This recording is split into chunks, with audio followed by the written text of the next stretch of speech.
The Dave Hooker Show, represented by Banks & Jones, Tennessee's trial attorneys. Play to win, banksjones.com.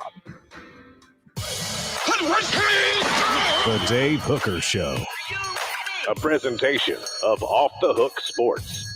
Objective insight, expertise, top guests. Available on YouTube, Apple, Spotify, and the Off the Hook Sports app. Download now for free. Also available on offthehooksports.com. I compute and obey. Now to Dave Hooker. Ready. All right, here we go. It's a Tuesday. That means John Adams will join us of the Knoxville News Sentinel. That's brought to you by our good friends at Neubert Collision Repair. We'll discuss Tennessee's football or baseball championship parade. Which would draw more? It's natural just to say football, but John made me think a little bit, so we're going to dive into that. Also, death threats towards coaches. Yeah, the Schlossnagel guy who Schlossnageled A&M and now is claiming death threats. Caleb wants to voice his opinion on that, and he's got a pretty solid take. Also, Tennessee, who should they take to SEC Media Days? We expect that announcement to come out on Monday, as the SEC will announce it first, and then the individual schools will disperse it. Also, which NFL bus stories are sad, which are stupid, as it references Jamarcus Russell, now fired by a high school. Florida State, Clemson, ACC, perhaps a bombshell in July. That's a real possibility. And Cooper Mays, James Pierce make All-Americans. So congratulations to them. We bring in John Adams of the Knoxville News Sentinel. Please hit that like or subscribe button if you love John. If you like John, hit the like button. If you love John, hit the subscribe button. So that's like a triple subscribe for me because I love some John Adams. Are you through? Mm-hmm. Okay. Well, good to see you guys. Good to see you. That's a nice fuchsia you're wearing. Subscribe if you like John's fuchsia. No, it's not fuchsia. That's not fuchsia? What would you say that is, Caleb?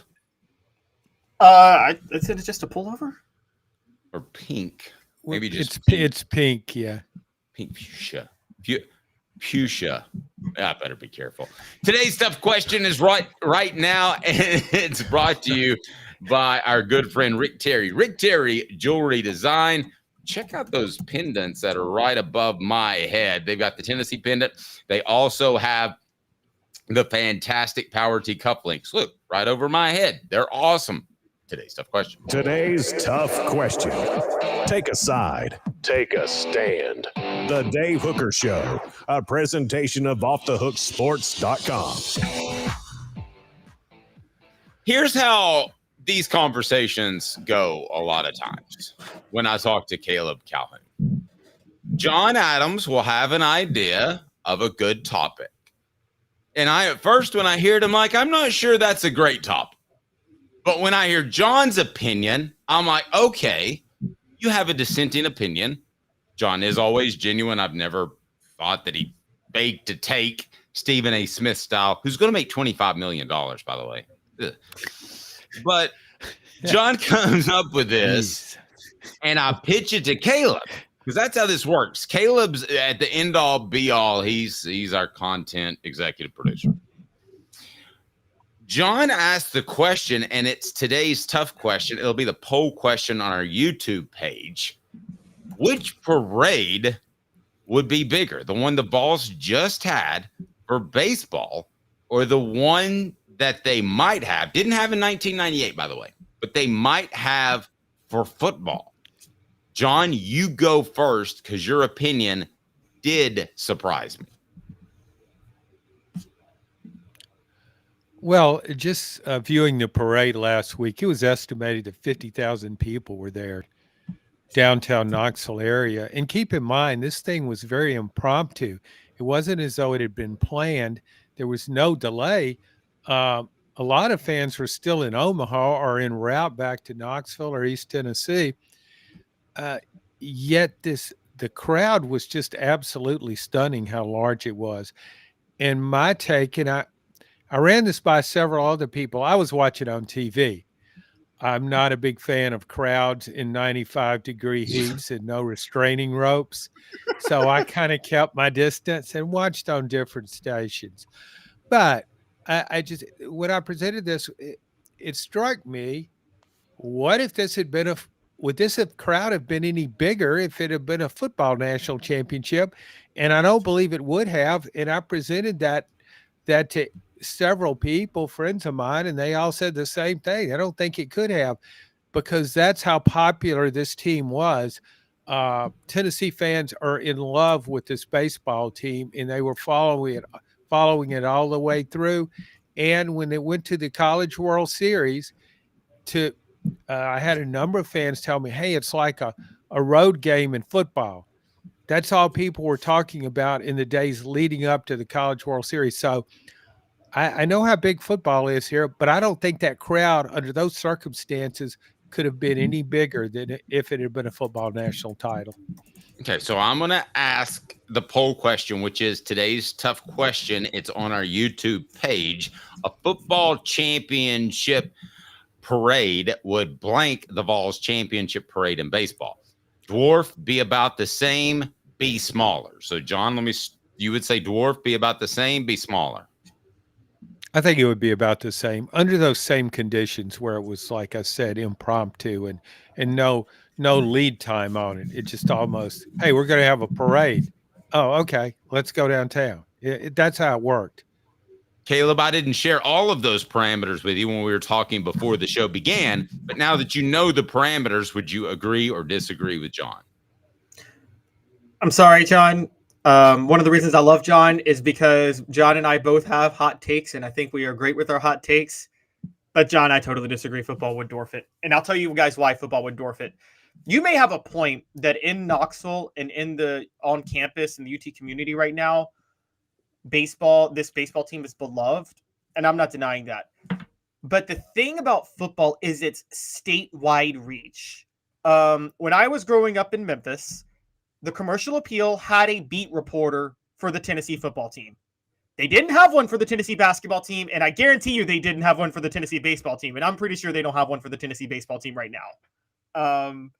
Because if the football team won a national title, it wouldn't just be the Knoxville and the UT community that would go to that parade. People would drive from West Tennessee, from maybe Georgia, from Western North Carolina. Tennessee fans would drive all over just to see the parade in Knoxville when the team came back home and celebrated that national title. I do want to properly set John's parameters because, John, I don't know if you meant to do this or not, but the short turnaround would be the case in football because of recruiting previously, which is why they didn't do a parade, and Philip Fulmer has lamented that.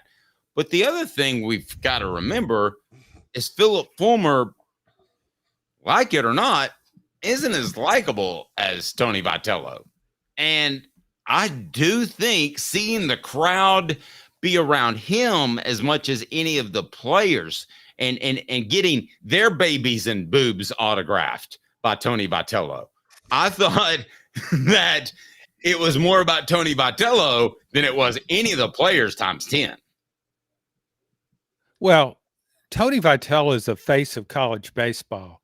Right. Beyond just Tennessee baseball. Great point. Oh, yeah. I mean, he'll be on the MLB draft show. Tony Vitello will be an analyst for that. He's really been the face of college baseball for a few years, more so than any player, more so than any other coach. To a cliche, he's a term, he's a rock star here. There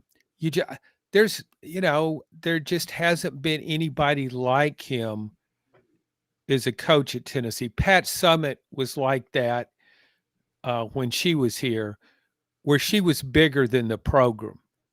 She was known by people who didn't even know anything about women's basketball. But Vitello is becoming that in a different way. He's his enthusiasm, his outgoing personality, just a charismatic personality.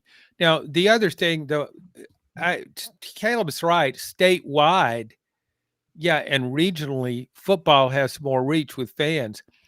But in this short a turnaround, I don't know how many people could have traveled that far. I mean, this was just like kind of an overnight deal. Oh, by the way, we're going to have a parade. I mean, there was nothing. I didn't notice any security there. The crowd just came out in the road. There was no restraining ropes or anything. This wasn't, I'm not criticizing, I'm just explaining what it was like. It was totally like spontaneous. Hey, let's have a parade, and everybody shows up. You wouldn't have been able to come you need to plan things like this. And you'd have to fight your way through Knoxville traffic, which gets worse by the day, just to get downtown. So I just don't think you could have seen that huge influx of fans from statewide.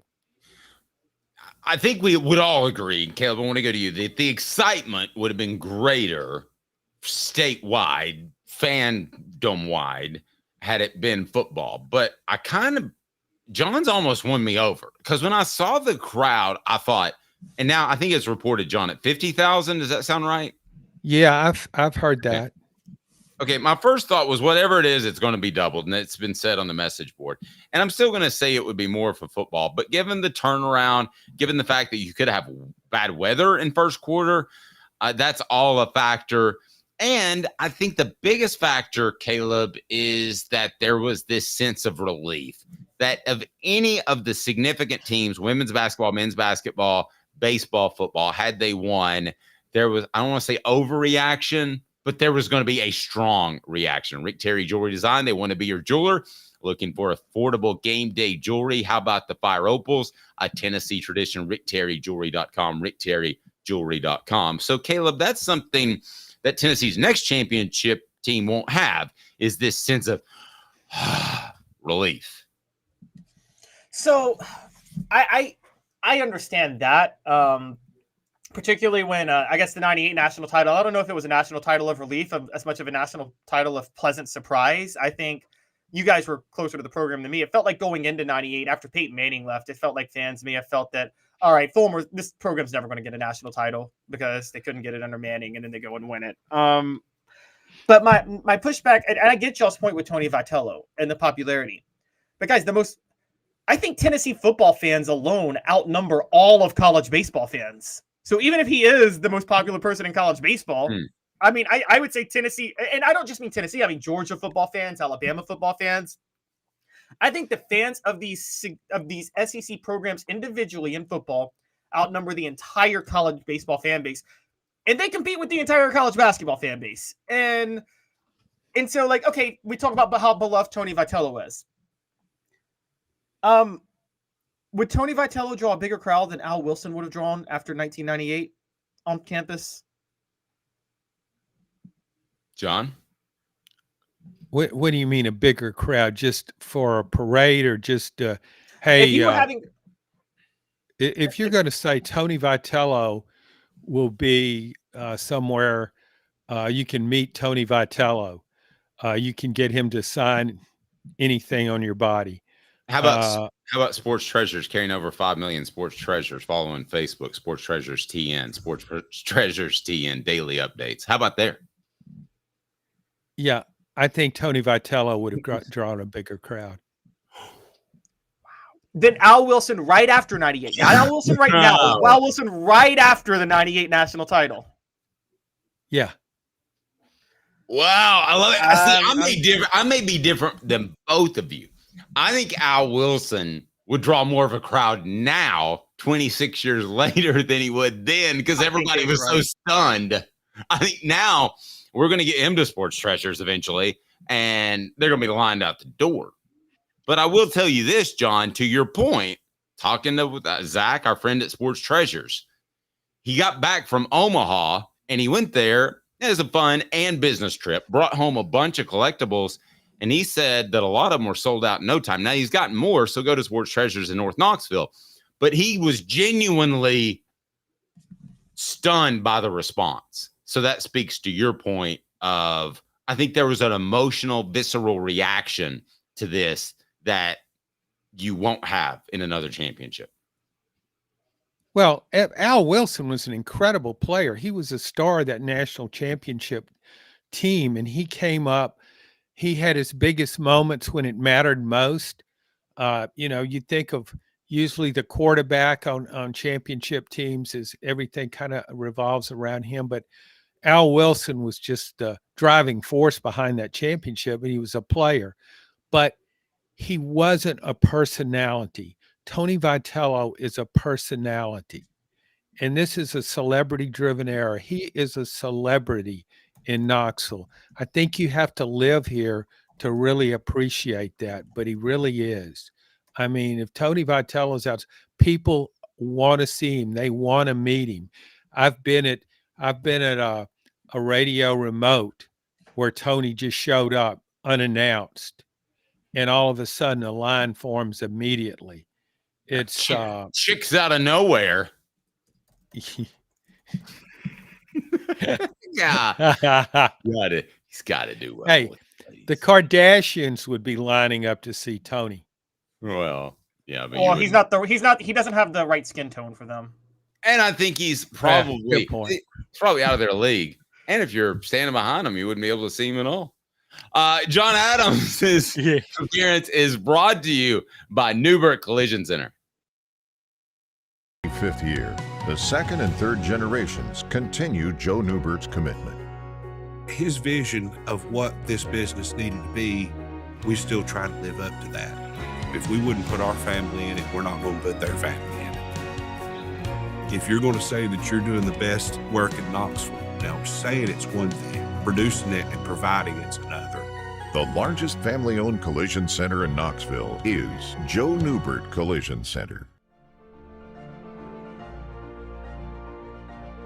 Hi, I'm Rick Terry, and we at Rick Terry Jewelry Designs pride ourselves in the highest quality craftsmanship from a family-owned business here in Knoxville for over 35 years. At Rick Terry Jewelry Designs, we also take pride in being an affordable option for all your game day accessories, especially those fire opals. At Rick Terry Jewelry Designs, we want to be your jeweler every day and especially on game day. Go Vols! Hi, Mike Davis here with City Heating and Air, reminding you to always dare to compare.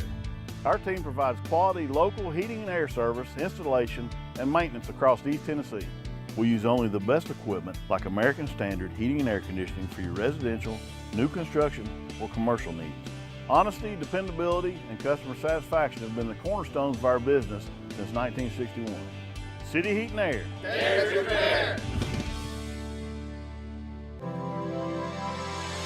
Experience it all at Ray Varner Ford in Clinton. Need a quick fix or maintenance? Visit our Quick Lane Tire and Auto Center. Keep your Ford running smoothly with the experts in our service department. Ready for your next Ford? Our sales team is here to guide you to this 24 Ford Bronco Sport Big Ben 4x4, $29,743. A 2024 T250 low roof cargo van, $51,955. 24 model Ford F-150 4x4 crew cab, $46,929. Local you trust, experience you can afford. Ray Varner Ford, your East Tennessee Ford dealership.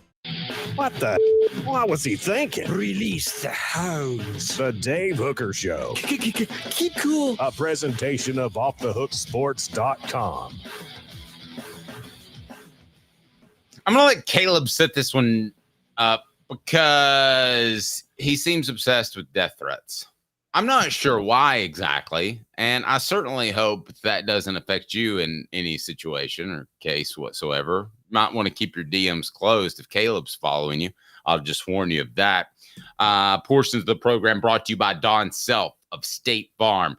Tell you more about him. First, Caleb, death threats have been thrown around in the Schlossnagel move, who went from Texas A&M to Texas. What do you make of death threats? Because you've got a pretty strong opinion on this. Well, I didn't know this was going to be a topic until Dave, guys. Y'all are acting like I set up this topic. Dave and John proposed this one to me today because I was very strongly felt about this yesterday. But I'll just bring up this. I despise when people publicize the fact that they were getting death threats the minute they're struggling. Yes, the Texas A&M coach, now the Texas coach in baseball, Jim Schlossnagel, that was so fake when he did it. I'll just give a few more examples real quick, and I'll let you guys jump in. After LSU lost to Iowa in the women's basketball Elite Eight, Angel Reese comes out and says, "I've been over-sexualized and received death threats." Holy. You were the one who posted thirst traps all over the Instagram and social media, and you got paid to do it. Congratulations. I'm all for that. How do you John, how do you over sexualize somebody? Well, ask the Kardashians. I know just every answer to something that has to do with females is just the Kardashians with John Caleb. Well, it's fair for someone to complain about that if they're like not actually trying to make money off their body, which again, if you want to do that, that's fine. I'm all for it. You know, capitalism, America, freedom, do what you want to do. But don't then complain about the way you're, people gawking at your body after you lose and then say, why in the world would you want to levy a death threat against Kim Kardashian? No, that's not what you were saying. I'm confused. No. Angel Reese said that she had received death threats. I'm like, and it was after LSU lost to Iowa. By the way, they lost to Iowa because Angel Reese was the worst help defender in the history of help defense off screens. That's why Caitlin Clark went off in that game. And then another example, Jim McElwain, just as he was getting fired from Florida, oh my gosh, I'm receiving death threats now. I'm getting death threats from Florida fans. It is always used as a wedge to deflect from the fact that somebody is sucking at their job or doing something terrible, and they want to deflect the anger off of them.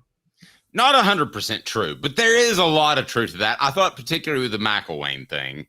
However, John, I'm going to put the amount of death threats that you've received at 18 and a half. Should I take the over or the under? Under. Under? Far under or a little under? Yeah, it's in single digits. Okay, cool. Mine's 1, and it's from a coach's son. So that's kind of something I wear as a badge of honor. So, John, there are situations in which I have dug into and found out there were death threats, and I've asked about them. But Caleb's point is when I just volunteered that information, as Schlossnagel did. What's your take on that? Is that a desperate cry for sympathy or help, or is that something that should be shared that fans are taking things too far? Well, it could go either way. I mean, you miss a college place kicker misses a field goal in the final seconds of a game. The game goes the other way. He could get death threats.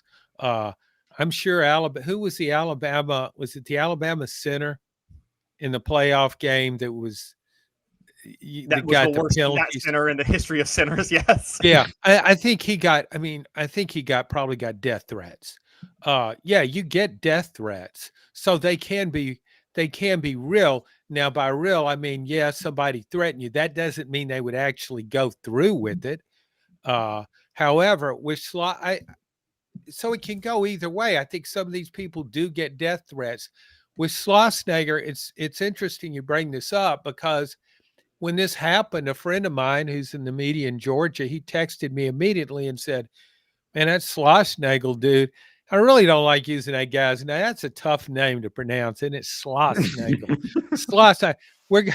And you get the feeling it's going to become a verb and not in a good way. He said, man, he Schlossnagled them. Yeah, I thought he really loved her, but he Schlossnagled her, divorced her, and took all the money. Yeah. He Schlossnagled the Kardashians, since I want to continue the Kardashians. That sounds that sounds very sexual. Okay, let's leave that alone. I don't know why you brought that up. And actually, in fact, I've never seen the Kardashian show, so I don't know why you talk about him a lot. I know it just came up today, and anyway, so my friend says, man, that guy better watch his back. Somebody's going to put out a hit on him. Hold on, go ahead, John. I got an email from a Tennessee fan saying, man, that guy, he did a Lane Kiffin on him. No, Lane Kiffin, he held a press conference and said he was leaving and going to Southern Cal. He didn't even have to hold a press conference. This guy, we don't know. This guy might have been coaching all the way through the NCAA tournament, knowing he was leaving for Texas, and we haven't had the other shoe drop yet. He may take players with him. I mean, this is about as bad as it gets. I don't normally put ethics and coaches in the same sentence, so I'm not stunned by any of this. But this guy went off on a reporter after the game, like, how dare you ask me about that? I mean, who does this? So to Caleb's point, if he would do, he sounds like exactly like the kind of guy who would say, man, things aren't going well for me in public opinion. Maybe I need to play the death threat card. Hey, somebody said they're going to kill me. So I tend to side with if there's ever a case where somebody would say, pull a death threat out of the sky, this might be the guy and the time to do it. And you were telling me too, and Caleb will appreciate this, Caleb. So sorry to jump ahead of you, but I know you'll like it. This Schlossnagel guy has a reputation of being a guy that, let's just say, I don't want to give anything away, that he has a reputation of being something that rhymes with the word seahole. He's not having the best reputation. Or I don't even know what word you're saying. He's supposed to be a jerk. It rhymes with the A word. I did some digging. You've heard some digging, John. Is there any chance A&M's just better off with him cruising on? Well, not if he takes 3 of their best players. It's A&M and better off. I mean, A&M will bounce back from this. Don't get me wrong, and it will just add more fire to a very long-standing, very hate-filled rivalry between the Aggies and the Longhorns.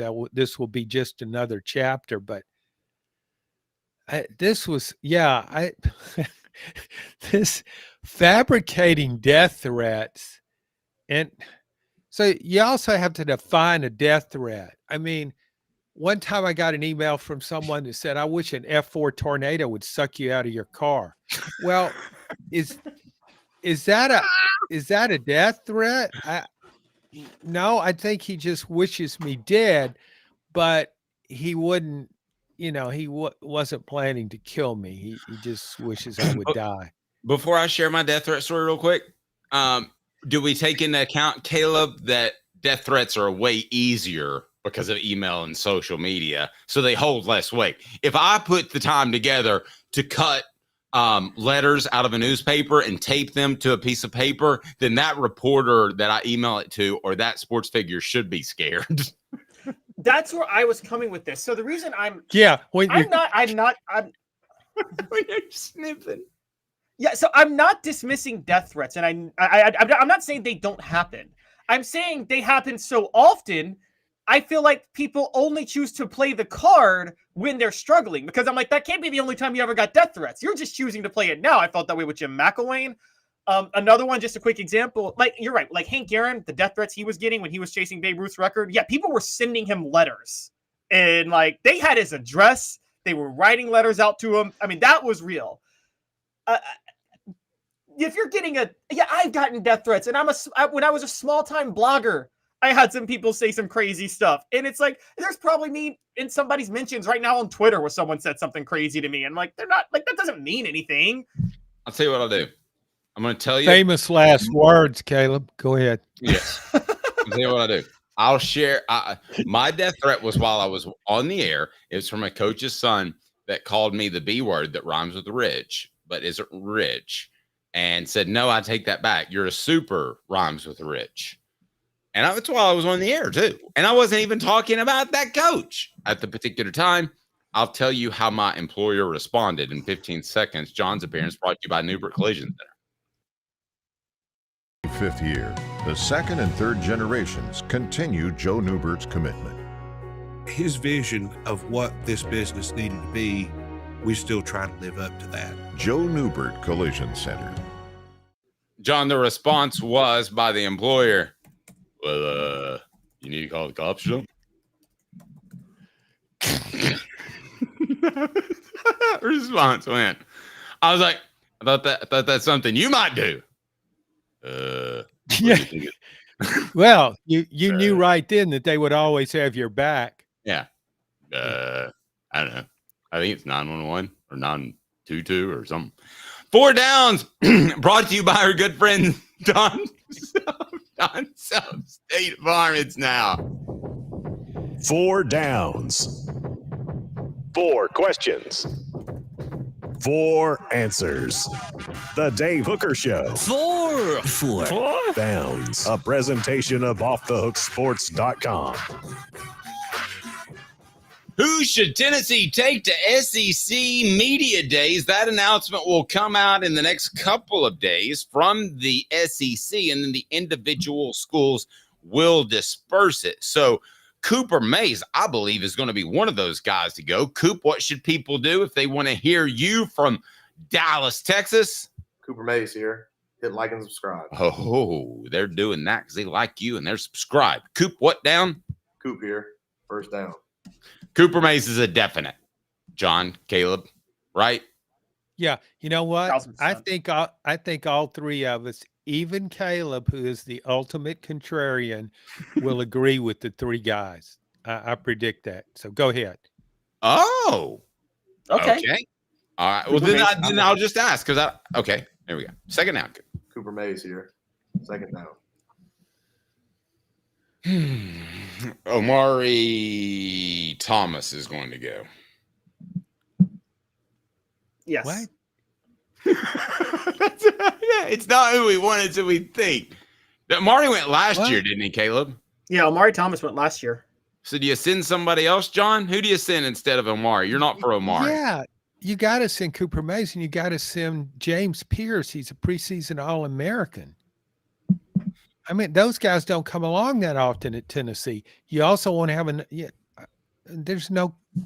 I guarantee you they're taking James Pierce. Okay, I think John is thinking differently from us, and we'll go into it. Dave and I think are more like leaders of the team. You're thinking just the 3 best players should go, I guess, right? Or the 3 most important. No, I know what they do. I mean, they like to have a nice mix. They don't want. Well, maybe I shouldn't even get into that. Never mind. But no, they want people that will represent the program well. They like to have seniors, but they mix that with, okay, who do people want to write about? Exactly. That's my take. So let's make sure we're all on the same page. I think John and I are on the same page. Who's the most compelling story, period, end of discussion, right? Yeah, but I'm saying whom I think Tennessee will take. Okay, so I don't think it would take Omari Thomas. Right. Okay, but so you don't think that's the most compelling story either. So that's a double no from you, which I get. Caleb, yeah, it's who we think they'll take and who we would want them to take, which would lead us to third down. Actually, I'm gonna change from this though, because I'll get your 3 on fourth down. But the one I really want to ask about, because I don't think they're going to take him, but I sure hope they do. Tennessee center Cooper Mays here. Third down. Caleb, will they take Nico, redshirt freshman? I wish they would. I don't think they will. I don't think they're going to take Nico. They take veterans. They'll take him. They'll take him. You think they're taking him, John? Wow. Yes, because he's the leader. He's one of the leaders of this team. Even though he's a redshirt freshman, he's your quarterback. He's your superstar. This guy's going to be the driving force behind this team. You got to take him, and you want him to experience this. You want to put him in this setting because he's already getting a lot of publicity. He got publicity when he signed. You want him comfortable with the attention and all the focus on him. You got to take Nico. And it's as much training, in my opinion, as it is bench press. By going to a place like Tennessee, you get put in these environments so you're better suited to handle it when you get to the NFL. Yeah, I mean, how many years do we think he's going to play for Tennessee? 2 seasons. Yeah. Yep. So, I mean, what do you want him to go out and prove himself? Hey, Nico, if you have a pretty good year, next season we'll take you to the media days with us. Yeah, that leads us to fourth down. Yeah. That leads us to fourth down. So I'm going to ask both of you, think about it. This question. All SEC center Cooper Mays here. Fourth down. All right. Who do you think they'll take, and who would you want them to take? John's appearance brought to you by Neubert Collision Center. 45th year, the second and third generations continue Joe Neubert's commitment. his vision of what this business needed to be, we still try to live up to that. Joe Neubert Collision Center. I want them to take Pierce, Cooper, and Nico. I don't think that's going to happen. Caleb, who would you, if you were the sports information director of the SEC and you could say, hey, UT, here's who you take, or you're Josh Heupel, whoever makes the decision, what three do you think he will pick? Not who you would pick. I'll get to that. I think he's going to pick. I just disagree with you. I think he's going to go with the leaders. I think he's going to go Cooper, Brew, McCoy, and actually because Amari Thomas went last year, I think he's going to pick Keenan Peely. I think Caleb's right. I think those are the three that will go. And Caleb, let me make sure we're on the same page. Those are not the three I would want to go. Those are the three who will go. Those are the three who will go. I think Caleb's right. Now, I could see John's disappointed.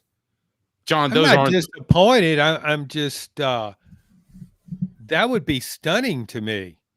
Really? Oh, you have got to take way out. I mean, James Pierce was arrested and I know charges have been dismissed, but was arrested in a questionable traffic incident. Do you want him there because he might be asked about it? I mean, I understand the reasoning for not taking him. I understand the reasoning for not taking Nico because he's an underclassman. Cooper, I think, is the one definite. Yeah, I mean, Cooper's, a really good player, and he's a senior and a leader and all that good stuff. But, oh, my gosh, Keenan Peely's played, one game at Tennessee? Well, but he's the only player in the SEC that can discuss the impact of becoming a grandfather. It changes you. I mean, come on. Changes you. Wait, but I mean, like they've taken players who weren't really starters before, but who were going to ease into starting roles. I mean, last year, our guy Jacob Warren, they took Jacob Warren. Now, Jacob Warren was an alternate starter with Princeton Fant, but I think we would both agree Princeton Fant got more of the reps in 2022, right, than Jacob Warren. And they took Joe Milton last year. I know it was an equal number of reps. Was it? Yeah, Jacob's the best talker in the history of man, almost. But that's the point. They take the leaders. Jacob Ward was the best leader on that, one of the best leaders on that team last year, and I think they go for the leaders a lot of times. And everything I've heard is that Keenan Peely is the best leader on that defense. Well, and as Elias said, he can share stories of the Great Depression.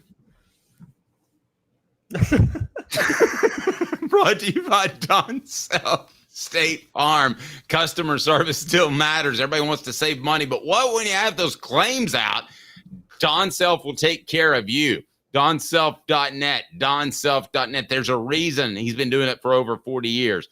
It's because he's awesome at it. They built their business on taking care of their customers.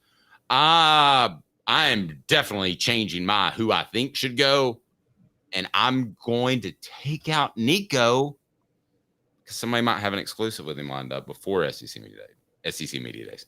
And I'm going to put Brew in there because I think it's a great story. So, John, do you hate that or are you kind of okay with that? I'm okay with it. I mean, okay. Way to bring the noise. Portions of the program. Well, I mean, you ask. Good friend, T. Scott Jones at Banks and Jones, Jamarcus Russell, and other NFL busts. Sad or stupid? We discuss 60 seconds. Brought to you by Banks and Jones. Jones? Well, it's because they're Tennessee's trial attorney. You can play to win with Banks and Jones because they'll go to trial. You've heard of other lawyers. They say they'll go to trial and fight for you. They won't. They just want to settle. That's the easiest way out. Well, that's not Banks and Jones, led by T. Scott Jones. They won't settle. They'll go to trial for you. Tennessee's trial attorney. They play to win. Truly, Tennessee's trial attorney when it comes to criminal defense or personal injury. Why settle? It's Banks and Jones. T. Scott Jones. BanksandJones.com. All right. Kudos to Jamarcus Russell for giving back and coaching a high school team.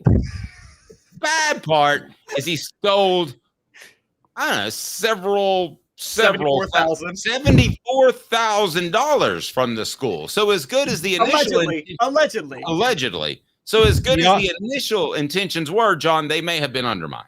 They also better check their inventory for cough syrup. Ouch. So some of that's probably missing too. He had a problem with that at one time. Right. He did, the scissorp, as they call it. So, John, I ask you this, sad or stupid? Caleb, do you want to set this up? Because there's some people that you feel really bad about. And I've been around a lot of those athletes that got addicted in my generation, Caleb, to pain medicine. And I've seen them respond poorly to that after their playing days, passing away in their late 40s or 50s. So I've seen that personally. But Caleb, some people are just stupid and selfish, right? Yes, and for people who, and John, you'll be intrigued by this. The reason we're setting it up this way is Dave and I spoke yesterday, and Dave is such a bleeding heart, and he felt like he didn't want to come down too hard on Jamarcus Russell because he feels like Jamarcus Russell may have a problem. I, on the other hand, I am sympathetic to people who have problems. I think Jamarcus Russell, though, falls in the stupid category because I think he was sociopathic first. And he was lazy. He stole all that money from the Raiders and didn't care if they won or lost because he was getting paid and sold his teammates out. And I know you criticized him earlier, Dave, but my favorite line was when Stephen A. Smith said Jamarcus Russell is Jabba the Hutt in the NFL. He spent all of his money on a bunch of donuts, and that fat slob doesn't belong in the pros ever again or anywhere near a football field. How long did he have Carrie Fisher half naked hanging around him? That's a win. So I'm going stupid with Jamarcus Russell because I think it's disgraceful to get drafted that high, command all that money, and not care when you have so many other teammates who they're desperately trying to get a contract and their livelihood depends on your play as a quarterback. And so I have no sympathy for Jamarcus Russell. John, we'll get to Carrie Fisher's outfit in Return of the Jedi a little bit later. But the one that to me is just stupid as far as bleeping away athletic ability most recently is Tyler Bray. To my knowledge, he didn't have any sort of problem. He just had a ton of ability and just didn't see the point of applying himself and taking advantage of it. To me, between sad and stupid, that falls in the stupid category. You? Well, he obviously did have a problem. Behavior problem. I guess I was talking about addiction problem. Sorry. Wait, are you talking about Jamarcus Russell or Tyler Bray, John? No, I'm talking. Dave was talking about Tyler Bray. That's what I'm saying. He did have a problem. If you have this ability and you don't cash in on it, I mean, that to me there must be some underlying fact. It's not like somebody wakes up and says, "Oh yeah, I got all this ability, but man, I really don't want to do much with it. Yeah, it's just not for me. Let somebody else do that." No, so that to me speaks to a problem. But I people have to be accountable. You have to be accountable for the decisions you make. And I'm sympathetic to anybody who when a tragedy has befallen them and things happen to them, they get on pain medicine. Yes, that's horrible. But you still have to be accountable for the choices you make. And so in Jamarcus Russell's case, I don't know about his background. I know when he was at LSU, they wouldn't let him audible. So I don't think the guy was top of his class. I think he might have had some shortcomings in the mental department. So, I mean, that was a problem in itself. I don't know that he set out to say, man, I'm just going to be a screw up. However, some people do. They look at it and they say, I got all this money. I'm done. Thank you very much. See, I think that's what he did. Well, you can certainly make that case. But let me throw this at you. Let's take Mark Cuban, for instance, who made all the money in .com. It's not like he decided, Caleb, after that he was going to go help out America's homeless. He bought an NBA basketball team. He may be a very charitable person. I don't know. Now we're just talking character of people. Like, I'm not here to debate, whether or not wealthy people should contribute more or stuff like that, like Mark Cuban. to help America's homeless problem. But like, I'm just talking about athletes and the confines on the field. I think there are some cases where athletes are more sympathetic than others.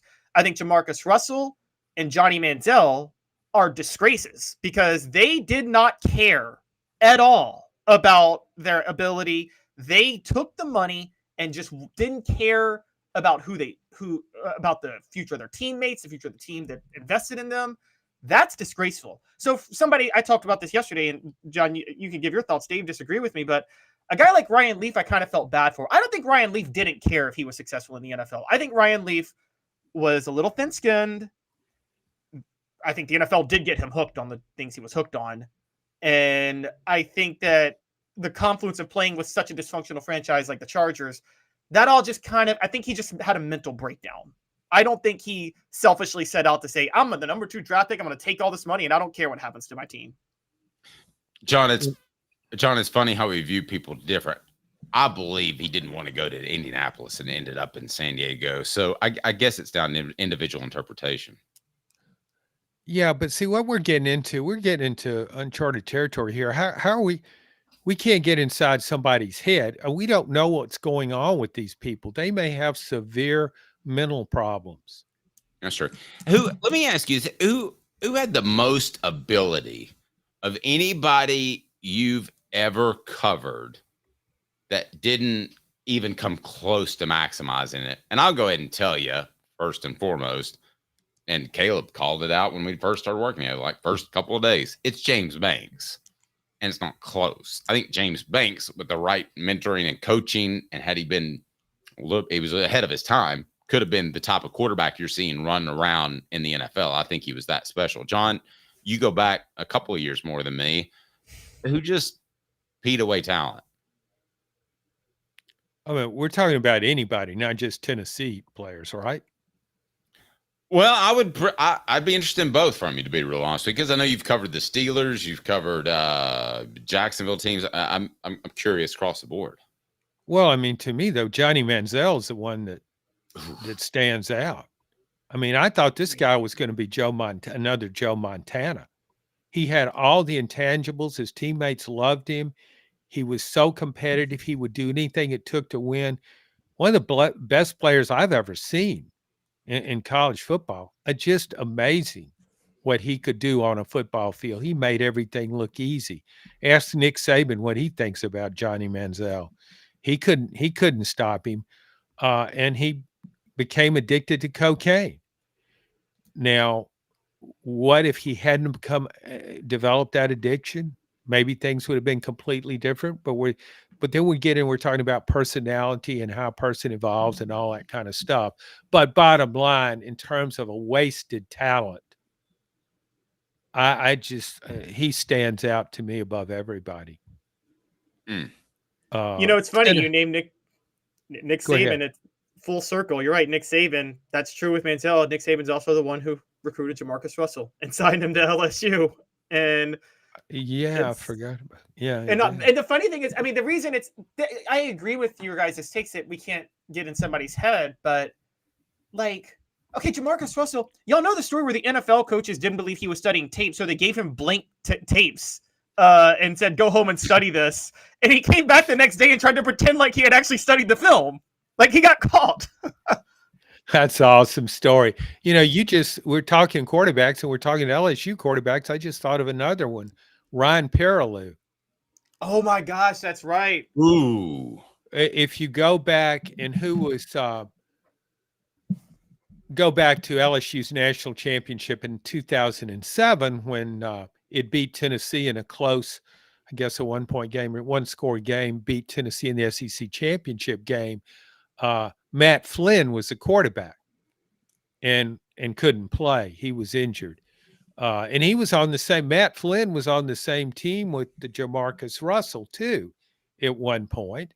And Matt Flynn, the least heralded of all those guys, was the one that played in the NFL. Did better. Ryan Perrilloux, I don't think he even made the NFL, did he? But this was like the number one player in his recruiting class. And if you remember, he beat Tennessee. I mean, he did basically nothing else in his career, but he showed in that one game that he wasn't devoid of talent. He really had talent, but he just did nothing with it. Well, LSU backups have a history of outsmarting John Chavis, so, you know. So do a lot of offensive LSU backup, yeah. John Adams is always brought to you by Neubert Collision Center. We appreciate them more than you know. Thank you very much, guys, for bringing us John Adams each and every Tuesday. We're almost at football season, excited about that. John, have a blessed day, sir. We appreciate your time. Keep up the fantastic work. Anything that we can look forward to you or out of you content-wise coming up, or just more basic awesomeness? I'm just I was working on a piece on Todd Helton going into the Hall of Fame and some of the guys who played with him when he was young here in Knoxville and you know, Central. Whoa. I didn't get a phone call. Excuse me? I didn't get a phone call. No. Well, I think the story's incomplete. Thanks for having me on, Dave. He's John Adams. I'm Dave Hooker. The show represented in March by Banks and Jones. They'll take care of you when it comes to criminal defense or personal injury. And we'll take care of you when we talk about Florida State Clemson are about to do something crazy. But the show's represented by Banks and Jones. Well, it's because they're Tennessee's trial attorney. You can play to win with Banks and Jones because they'll go to trial. You've heard of other lawyers. They say they'll go to trial and fight for you. They won't. They just want to settle. That's the easiest way out. Well, that's not Banks and Jones, led by T. Scott Jones. They won't settle. They'll go to trial for you. Tennessee's trial attorney. They play to win. Truly, Tennessee's trial attorney when it comes to criminal defense or personal injury. Why settle? Banks and Jones, T. Scott Jones, banksandjones.com. 19 years this year. I've been in the community since 1993. You're getting a lot of information. Unlike when you were working, they made the choice for you. Now you have to make the choice. Come to us and let us help you make it easy. Call Medicare Misty, MedicareMisty.com or 423-777-5577. Let us help them sleep at night. And we call her Medicare Misty. The Dave Hooker Show, represented by Banks and Jones, Tennessee's trial attorneys. Play to win, banksjones.com. He tries very hard. The Dave Hooker Show. All I know is when we win a game, it's a team win. When we lose a game, it's a team loss. A presentation of Off the Hook Sports. Touchdown!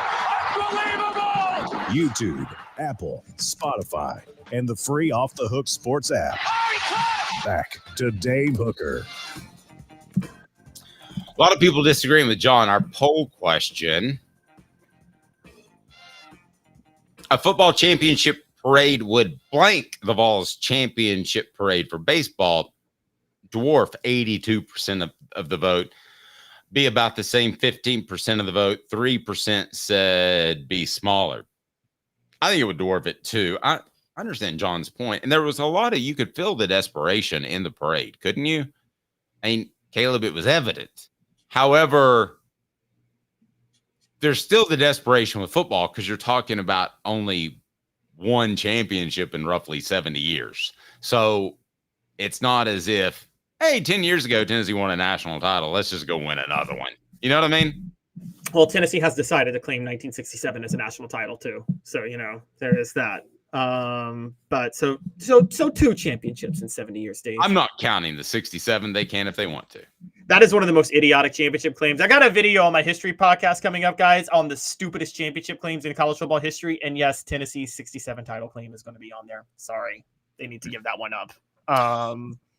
But everyone take half a moment hit the like and subscribe button. Hit like and subscribe. Do that. We greatly appreciate it. We want to bring more people into the show right now and into the program. So hit like and subscribe. We got some big things coming up we're going to announce here in the next couple of weeks. So I'm going to reset the poll question that'll be on our YouTube page. But it appears as if Josh Pate is hinting that something could happen with Florida State and Clemson. Can you give me some background, Caleb? Yes, the long story short of it is Josh Pate is saying that he is tied into some attorneys and people that are adjacently in the know with the Florida State and Clemson thing, and that it's only a matter of time before they're out of the SEC, before they're out of the ACC. Well, now it is a matter of time because they've got 8 years left on the contract. But the question is the matter of time months or is it years? Let me just play a quick snippet of what he said, and then Okay. Dave, give me your thoughts. Okay. So we're coming up on Big Ten Media Days. We're coming up on SEC Media Days. I keep getting told from people who are much more in the know on this than me, July. I think there's a mid-August date that technically, if you're a Florida State and you want to get out in time for 2025, you kind of need to have the ball already down the hill by that point. That's in the weeds. When would it be? Okay. So, in the weeds is a phrase that I think means a million different things. What do you think he means by in the weeds there to encapsulate his thought? Basically, Josh Pate, and guys, check out the full video. The point he is making, and it's in his headline, is that we could expect a bombshell in July. And the way he comes out with it is this. The example he gave leading in. Remember 3 years ago? Dave, we were coming out of COVID. We were ready for the 2021 football season. SEC Media Day started. We were just expecting another normal football season, right?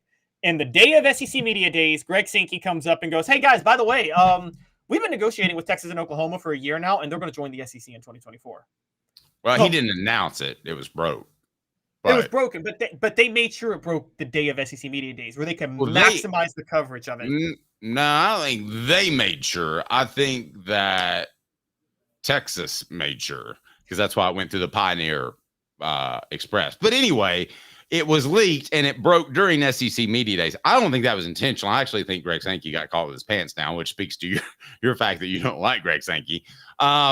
But nevertheless, that is how it broke. I had zero idea the day before. You had zero idea the day before that Texas and Oklahoma could be in the SEC. As a matter of fact, when I heard it, I was like, what? And I didn't believe it. So you're right. These things do come out of left field. Now, my question to you, if Florida State and Clemson get out of the SEC, does that mean the whole ACC now disbands, falls apart, and then it's time for Pickens? Or are we just talking about FSU and Clemson getting out of it specifically? So that's the real $1 million question. By the way, for the record, the very next year, USC, UCLA going to the Big Ten happened in July. So these things happen in July, it seems like. I think the ACC disbands because North Carolina also wants out. And so what I'm saying and what I'm thinking is that there are enough ACC teams willing to leave at that point because the Big 12 is thinking long-term viability. And so, the SEC may not need him, but the Big 12 would take a Miami, wouldn't they? And the Big 12 would take a Virginia Tech. Yes. I think we're at the point where people are going to take anybody that has some semblance of competency because I think there's some strength in numbers. Now, I'm not saying you would take, no offense, Memphis, but you would take Miami because Miami's a better program than Memphis. So, some reports came out that the SEC and Big Ten have no interest in Miami. So Miami's work, if the Miami right now is committed to the ACC, and if it implodes, they would like to go to the Big 12. Not fun for us because if Dave and I are going to travel in a few years, I'd love to be able to go to Miami to cover games. But And yes, the Ritz there is fantastic. But Miami's not an SEC city at all. You and I would spend more time going to clubs than we would doing football things because Austin's hardly an SEC city. Do what? I said Austin is hardly an SEC city. When I was at Austin, it was pretty SEC-ish, but it did have a good entertainment district as well. It had a great entertainment district, but you had the campus downtown. You have to take a 45-minute drive to get to campus to get to the stadium, the Hard Rock Casino. That to me is just shame. Yeah, it's not even in Miami, the university. It's like you know when you think of these urban schools, right? It's like when you think of these urban schools. It's funny you brought up Memphis. There's Louisville. There's Cincinnati. Like these city represented schools. Miami is a tiny private school in a suburb of the city, 45 minutes out. I don't even know why it's called Miami. Honestly. Okay, let me. Don't look at the YouTube. Okay, don't look at it. Okay. Because I put the poll question: if Florida State, Clemson leave the ACC, the SEC should get Florida State, Clemson, both, or neither. I'm good. What do you think is leaning? I'm going to say neither. I'm good. You're right. I would have thought both. So neither I'm good has 50% of the vote, both has 36% of the vote, and then each have 7% of the vote as far as Florida State and Clemson. I'm in the both category. I think it balances you too as a conference. And I know you want to do the congruent states, which you would still do, which Rick Sankey said last year. But I also think that it's important to be balanced countrywide. So you ventured west a little bit. How about venture a little bit more to the east and get Clemson, and then south and get Florida State? Now, the two main hurdles that you've got to get, South Carolina and Florida State, Florida used to have to sign off on this thing. I was thinking this the other day. Do you really think the SEC has to call individual schools to say, will you sign off on this anymore, or are we beyond that? Because I think the SEC and the individual conferences have gotten so strong that they might call and do a survey, but they're not saying, South Carolina, can we please bring in Clemson? They're in your state. Is that okay? I don't think those conversations happen anymore. And I do think they did about 30 years ago, which is why you got Arkansas at South Carolina as the first expansion, which on face value, they turned out okay. But on face value, that was lame back in 1992. Sorry, it was. It was. And by the way, they got South Carolina as a default because they wanted Florida State. They wanted Florida State badly. You bring up a point. I think that the SEC. Sorry, I kind of lost my train of thought for a second, which happens to me a lot. But I think Florida State, with schools signing off, I think at this point schools are understanding that they're in an era where they need their conference to stay competitive. The SEC has to stay competitive with the Big Ten in terms of its revenue coming in and things like that. Right. And so, yeah, I think the schools will sign off on it, and they'll have to. The only question, it may not be if Florida will sign off on it. Guys, I'm hearing some reports. Florida State may be overestimating how valued they are if they're on the open market looking for a conference. They don't fit the Big Ten's model because the Big Ten has the AAU mandate. And Florida State, for those who don't know, is a terrible academic school. So there's that's a problem for the Big Ten. Except when it comes to film study. That's another story. Oh, interesting. Didn't know that. Burt Reynolds left them all his money. Go ahead. The SEC, I think, would take Florida State and Clemson. I do, because I think they'd love to go to 20 teams. But I think their main desire, they want to get UVA in North Carolina. They want to get at those two southern states. Yeah, I don't think they're going to not take a program because of academics. I don't. No, not the SEC, but the Big Ten will. Right. I don't think the Big Ten's going to either. I think let's pick a school. Is Texas one of those high academic schools? Yeah, it is. Texas is an AAU school.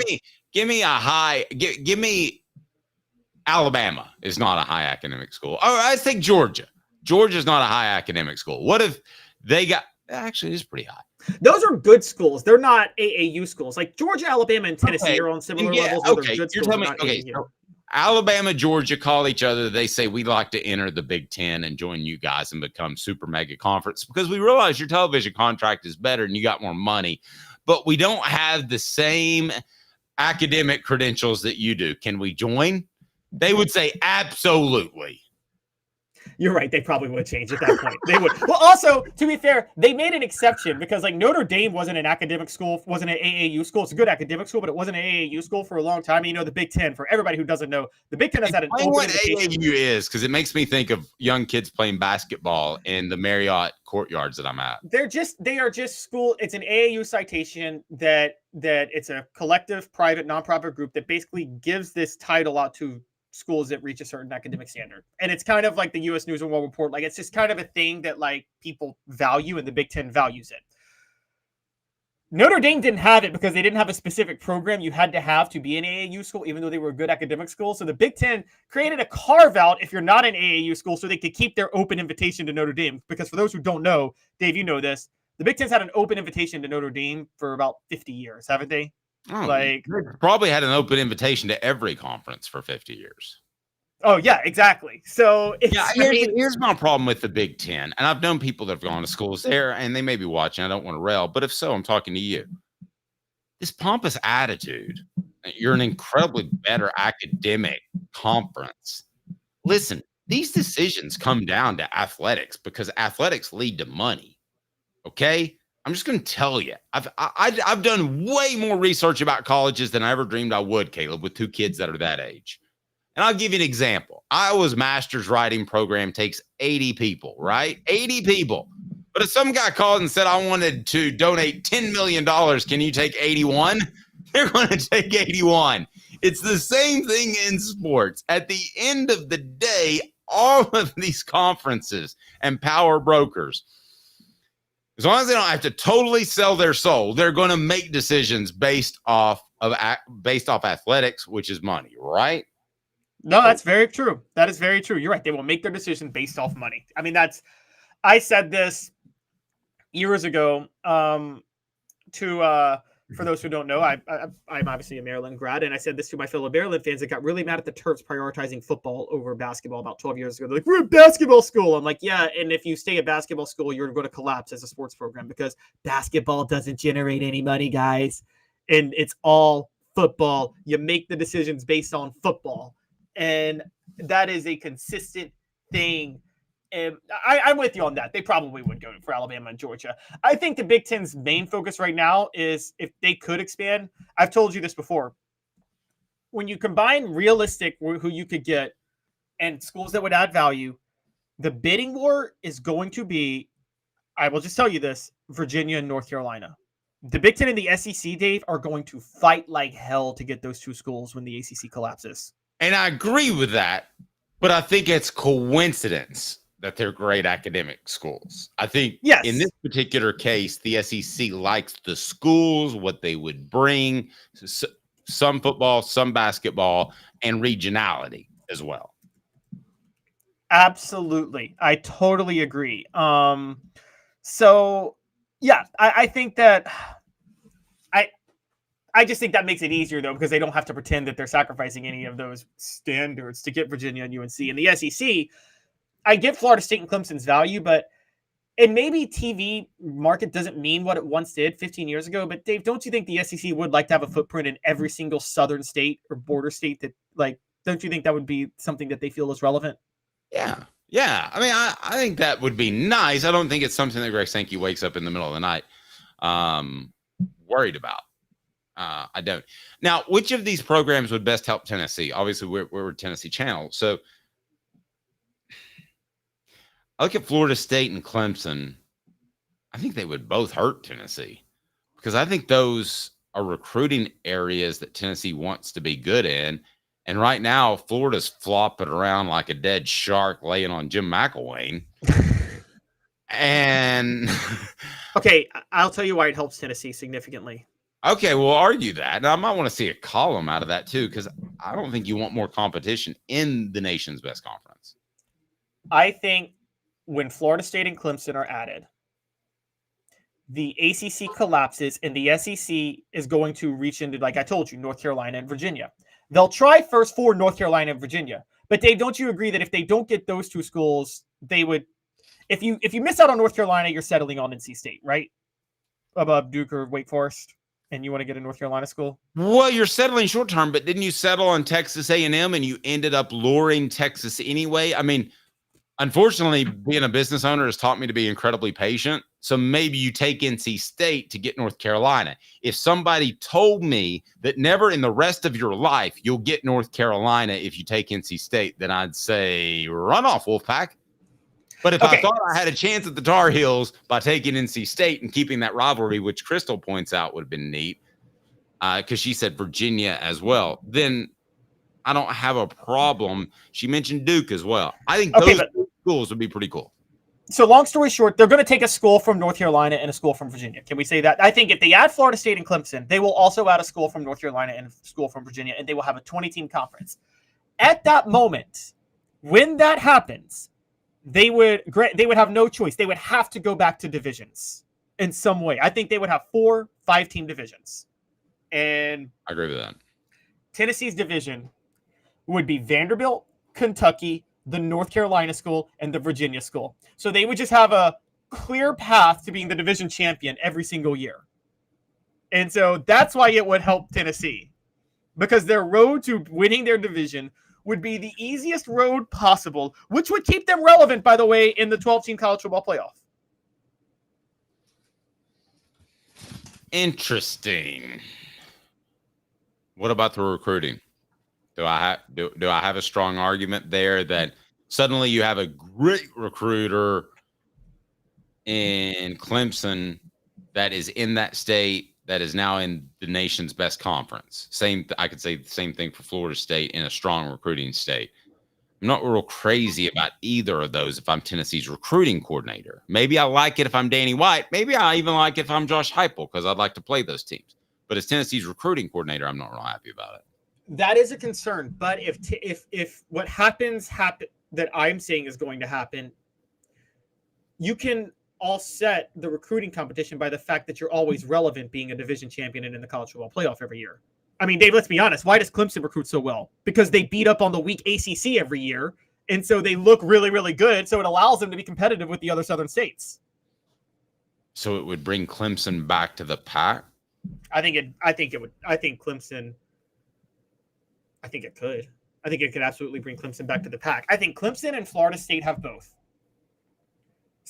Like Bobby Bowden, let's be honest. This is what he knew with Florida State joining the ACC. They were going to benefit significantly from obliterating ACC competition every year, and that made them out-recruit Florida for Florida talent for a long time. And I think that the perception of being better because you're beating up on easier competition helps you recruit because you look like a more prestigious program. Take a second to think about this. Who would be more successful, Clemson or Florida State? And it's brought to you by Apex Apparel Group Design. Look at me with my new embroidered polo. Oops, wrong side. There it is. Look at that. It looks awesome if you're on our video platform. I can't tell you how great it looks.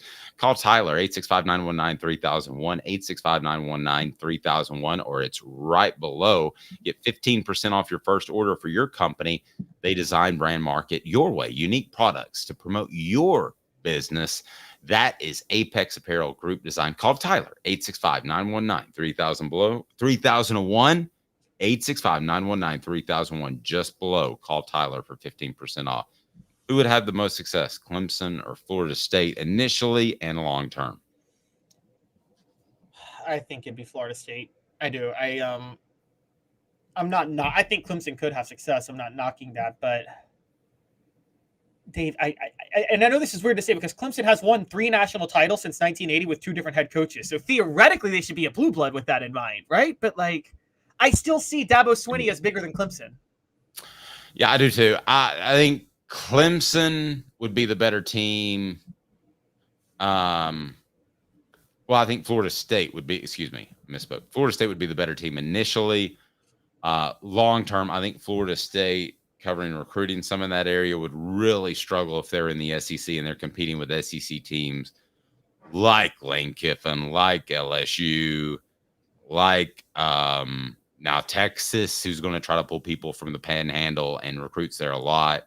I think I think Clemson long-term would be way better off than Florida State. If I'm Florida State, I don't want any part of it. Now, their administrators made for more money, but if I'm their coach, I don't want any part of the SEC, just like Bobby Bowden did. Well, what about this, though? And you've covered recruiting in the area. Say Miami doesn't join the SEC and they're in a second-tier conference. Don't you think Florida State has an advantage recruiting South Florida over Florida because they're playing Miami every other year in Miami? No, it's good. And if I'm Florida, I'm going to set up that annual rivalry as well, aren't you? Yes, because you want to recruit, and you want to recruit Miami. Miami is going to say, if you're Miami and you don't get into the SEC or the Big Ten, you should refuse to play Florida State and Florida, right? Because you don't want them coming to that area. I agree. Quality Tire Pro, the Eberle family, has been serving Chattanooga's community since 1957. All major brands of tires, full service automotive, brake alignments, oil changes, and more. All work is covered by nationwide warranty. Cherokee Blvd or online at Quality Tire Pros. Tell Bo that Off the Hook Sports said hello. Tell Bo that Off the Hook Sports said hello. Cooper Mays and James Pierce are all Americans. Who else will be on that list by the end of the year? Because it's not just going to be those two. I'll tell you who it's going to be. Hang tight with Caleb Calhoun. I'm Dave Hooker, Off the Hook Sports. Fifth year, the second and third generations continue Joe Neubert's commitment. His vision of what this business needed to be, we still try to live up to that. If we wouldn't put our family in it, we're not going to put their family in it. If you're going to say that you're doing the best work in Knoxville, now saying it's one thing, producing it and providing it's another. The largest family-owned collision center in Knoxville is Joe Neubert Collision Center. Hi, I'm Rick Terry, and we at Rick Terry Jewelry Designs pride ourselves in the highest quality craftsmanship from a family-owned business here in Knoxville for over 35 years. At Rick Terry Jewelry Designs, we also take pride in being an affordable option for all your game day accessories, especially those fire opals. At Rick Terry Jewelry Designs, we want to be your jeweler every day and especially on game day. Go Vols! Hi, Mike Davis here with City Heating and Air, reminding you to always dare to compare. Our team provides quality local heating and air service, installation, and maintenance across East Tennessee. We use only the best equipment like American Standard Heating and Air Conditioning for your residential, new construction, or commercial needs. Honesty, dependability, and customer satisfaction have been the cornerstones of our business since 1961. City Heat and Air. Dare to compare. Experience it all at Ray Varner Ford in Clinton. Need a quick fix or maintenance? Visit our Quick Lane Tire and Auto Center. Keep your Ford running smoothly with the experts in our service department. Ready for your next Ford? Our sales team is here to guide you to this 24 Ford Bronco Sport Big Ben 4x4, $29,743. A 2024 T250 low roof cargo van, $51,955. 24 model Ford F-150 4x4 crew cab, $46,929. Local you trust, experience you can afford. Ray Varner Ford, your East Tennessee Ford dealership. The Dave Hooker Show, represented by Banks & Jones, Tennessee's trial attorneys. Play to win, banksjones.com. Who's this guy? Hello, wizard. The Dave Hooker Show, Who? a presentation of Off the Hook Sports, What? YouTube, Apple, Spotify, and the free Off the Hook Sports app. Back to Dave Hooker. Our poll question on the YouTuber page: if FSU, Clemson leave the ACC, the SEC should get, Florida State gets 5% of the vote, Clemson gets 9% of the vote, both 41%, neither I'm good, 45% of the vote. I don't think I asked you just as Caleb Calhoun and not how it might affect the Vols or the SEC. Which do you think is more compelling as a storyline? Sorry, repeat that question, the options again. No, that's fine. Florida State or Clemson, which do you think would be more compelling as a storyline? If you could only take one. So I think Florida State, just because, I mean, say what you want, the Florida State-Florida rivalry, and I have recency bias, but I feel like that has always carried way more weight than the South Carolina-Clemson rivalry. I mean, the traditional old school SEC versus ACC rivalries are Kentucky-Louisville, Florida State-Florida, Georgia Tech, South Carolina-Clemson. At least in the modern era, none of them come close to Florida State, Florida, and the impact they had on the college football world, right? I mean, in the 90s, Dave, didn't the world stop for Florida State every year? with Spurrier and Belden? Yeah, I can remember being in Athens for a Tennessee-Georgia game, and I was like, I might be a couple minutes late, but I'm not missing this. Actually, I was never late for a game, but thought about it because Georgia's press box is awful. You can't see any TVs from anywhere. There could be a world war going on, and you wouldn't know it from Georgia's press box. Let's change gears. Cooper Mays had a brother who played at Georgia. That didn't go so well. And now he's at Tennessee. Now he's an All-American. James Pierce is an All-American. Wow. Pretty impressive. What do you make of Tennessee having two players in the trenches as All-Americans? That is pretty impressive. Caleb, what do you think? I mean, it totally speaks to Josh Heupel and what he's been building. And we've been saying this for a while. Everybody, and this is why there's so much misreporting on Tennessee nationally, is everybody's like, oh, they're a passing offense, they're a finesse offense with their quarterback. And Tennessee is built around the trenches. And nobody is paying attention to that they are built around the trenches in a way that would make, since you saw on the message board right now, say it, that would make Bear Bryant proud, the way they're built in the trenches right now. Nice line there. Now, I want to ask you, who else will be an All-American by the end of the season? Brought to you by the Hemp House, the premier hemp dispensary online with a wide variety, great selection, and strict standards to ensure you only receive the best in CBD or Delta products. Hemp House Chat with 2Ts.com. Hemp House Chat with 2Ts.com. Use the promo code HOOKED for 10% off. Hooked for 10% off. I usually let you go first. May I go first this time? Yeah, you go ahead. Okay, because this is a guy I really like because I just think he's a good guy. Brew McCoy. Tennessee's next All-American will be blank. Brew McCoy. Help us out on the message board. Let's get your thoughts quickly so we can answer this question. What nomination will you make, Caleb Calhoun? The guy that's going to win the Heisman this year who plays for Tennessee. Nico. How do you know I'm talking about Nico? Just a guess. I'm obviously talking about Keenan Peely, who's going to be the first linebacker to win a Heisman. Exactly. Okay, Nico. so Tennessee now, I know you want Nico. We're going to put Nico in there. Now, David says Dylan Sampson.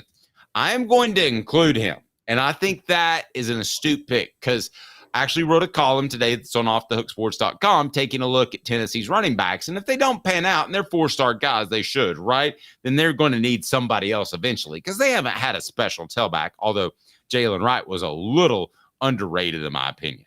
But Dylan Sampson could get more carries this year than by design because I don't know that they have a good second back. If that's the case, he could be in that discussion. I don't know that he's going to get enough, though, to really be a realistic All-American candidate. What say you, Caleb? Yeah. I have my prediction with Dylan Sampson, and people are going to criticize Heupel for this at the end of the year. I'm going to say this. Dylan Sampson is going to get the Alvin Kamara treatment in this way. Remember at the end of 2016, and everybody was so mad at Butch Jones for not using Alvin Kamara more because they saw how great he was with the ball in his hands. Yes. That's what people are going to say about Dylan Sampson. And my response will be what it kind of was with Alvin Kamara in 2016, which is these guys aren't every down backs. They can't do what you see them do every time they touch the ball. You have to have a workhorse back that then allows Kamara Sampson to get all the yards. And I mean, that's just consistent with football. I mean, you can go back to USC in 2005. Lindale White was the workhorse back, so Reggie Bush could get all the flash yards. No one questioned why Lindale White would get so many carries. People understood that. So you're saying Sampson needs that guy for true stardom? Yes, he needs the back for him to be the star. Yeah, he can't feature back. Let me ask you this. Tennessee was one of how many programs to produce multiple first-team All-Americans? You want to guess? I'm going to say 4. 6. Alabama, Georgia, Michigan, Notre Dame, and Ohio State. What do those programs have in common?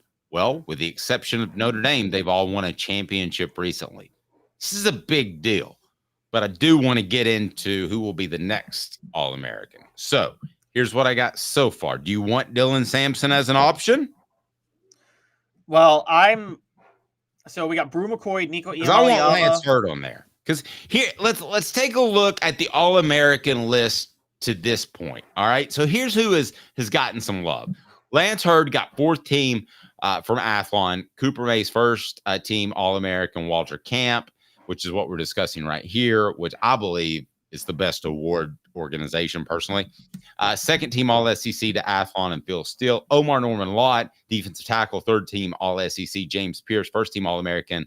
Bye, everybody. Keenan Pili, 4th team All-SEC. That's pretty respectful considering he didn't hardly play last year. Jackson Ross, punter, 4th team All-SEC. Dylan Sampson, 3rd and 4th team All-SEC. Athlon, Phil Steele, respectively. Javonte Spraggins, 3rd and 4th Athlon, Steele, respectively. Omari Thomas, 4th team Squirrel White, a guy that we've forgotten about for a while. 3rd team Athlon and Phil Steele. Does that help me come up with the top 4? Because there's a part of me that wants to put Keenan Pili in there, but there's a part of me that think that's just I'm putting Keenan Pili on there based off what I've been told, and I'm not guessing like some other people do on the YouTube. Caleb straightened me out with the Keenan Pili thing. I'm putting Keenan Pili on there as he'll be on an All-American team 1st, 2nd, or 3rd at the end of the year. That's a prediction. You can mark it down. As long as he's healthy, he'll be on an All-American team. Boom. So you're going Keenan Pili, Dylan Sampson, Brew McCoy, and Nico Iamaleava. Is that the list? I'm totally not married to Dylan Sampson because of what you said. So that is up to you. So let's switch out Dylan Sampson. Let's have a little fun with this, shall we? Shall we? Yes, shall we? Why don't we throw in another name that is similar to Brew and another young player who has a freshman by his class, but this time a true freshman. How about Boo Carter? I'll tell you what. I came up with several other ones. So I think our line in the sand is going to be Brew, Nico, and then Keenan Pili. Then can I go other? Because yeah, sure. Okay, sure. Because I've come up with, just while you've been talking, I've come up with 2 more. So that's where we'll go. Now, what would you choose between that grouping? I think it's clearly Brew. If he's healthy, that guy is going to be an All-American. I don't think there's any doubt about that. Nico I'm choosing the guy I'm picking to win the Heisman. I'm taking the guy I picked to win the Heisman. Yeah, so you got him. Okay, but you can't say the word Nico. You can't say anything that rhymes with Rico. So who would you pick? Not Rico McCoy? Right. Who would you pick? So you're basically saying other Brew or Keenan Pili. Well, no, you don't even have to pick off that list. That list is for fun, and I want our fans to take part in that. We've already got 6 votes, and they're all for Nico, just in a split second. I'm going to engage with Dave's take on this and have a little fun, which is, what about Elijah Simmons? If healthy, very possible. What about Lance Hurd? Extremely possible. If Nico's a Heisman winner, then absolutely very possible. What about Arian Carter as the outside linebacker? That's who I didn't mention because he was injured last year, but that is one of the top 5 most talented players on Tennessee's team. What are the 5 most talented players? I'm talking about raw talent. It's Nico. By the way, it's clear. We're talking about these are players that NFL teams would just line up to try to get. Yeah. Did you see the tweet about James Pierce, by the way, who ran like 22 miles an hour and he was only I did see that. They only one of 25 players to do it, and he's 245 pounds. It's bizarre. He's freakishly athletic. Yeah, most talented players, Nico, Pierce, Elijah Simmons. You're thinking, what? No, but he really is. As long as he's not hurt, I promise you he is. I'm not making that up. I'm having trouble thinking of 4th. Oh, I'm right now. I'm still going Brew because Brew is such a NFL teams are all over to try to get Brew provided if he's healthy. Right, but the if healthy thing factors into my talent. Okay. So if that factors in, then I would go. I think you're right. Arian Carter is one, and mine, and I've been pretty high on this, is Mike Matthews. I don't even know if he's going to start this year, but I think he's the most all-around talented receiver on that team. Great skeet shooter, by the way. I don't know who you're talking about. Mike Matthews challenged me, so we're gonna see how that works out. Really? Skeet shooter. All I think of is He goes. little. He specifically said, "Can you shoot?" And I said, "Yeah." Wait, Mike Matthews, the receiver, said that. Yes, because what are you supposed to say when somebody asks you if you can do something? You automatically say, "Yeah," right? Unless it's something bad. And he said, "Don't lie." And I said, "You caught me on lying." I mean, I'm sorry. All I think of is when you say skeet shooter is the Lil Jon song, and I'm sorry, my mind went there.